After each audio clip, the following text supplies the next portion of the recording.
नमस्कारम। आइए जानते हैं क्या है चैत्र नवरात्रि और शारदीय नवरात्रि में अंतर, क्या है इस पूजा से भगवान राम का कनेक्शन, है ना।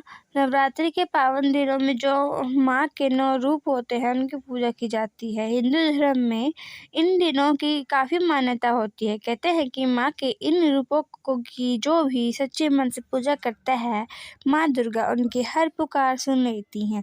वो इंसान सारे कष्टों से दूर हो जाता है और उस घर में सुख और शांति का वास होता है। आपको बता दें कि नवरात्रि का पर्व साल में 2 बार मनाया जाता है।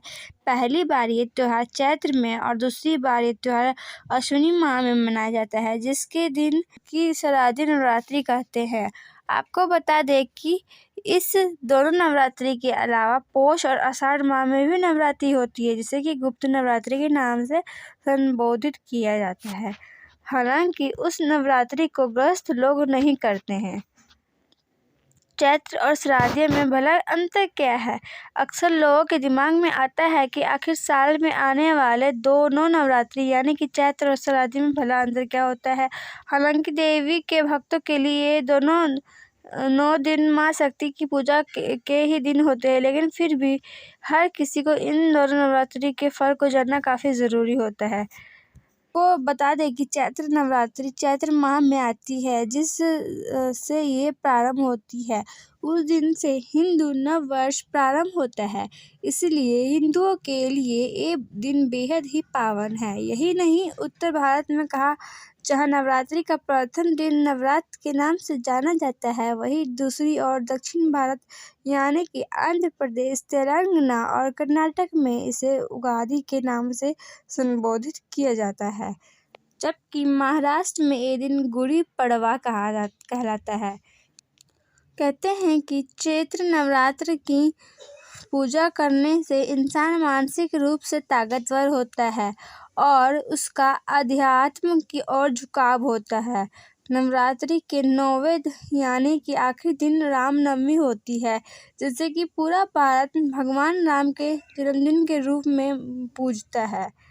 अब बात शारदीय नवरात्र की करते हैं। इस नवरात्र में भी माँ के 9 मोहक रूप की पूजा की जाती है। कुछ लोग इसे ही बड़ी ही नवरात्रि कहते हैं। बंगाल में इन दिनों दुर्गा पूजा होती है, तो वहीं गुजरात में इन दिनों गरबा खेला जाता है।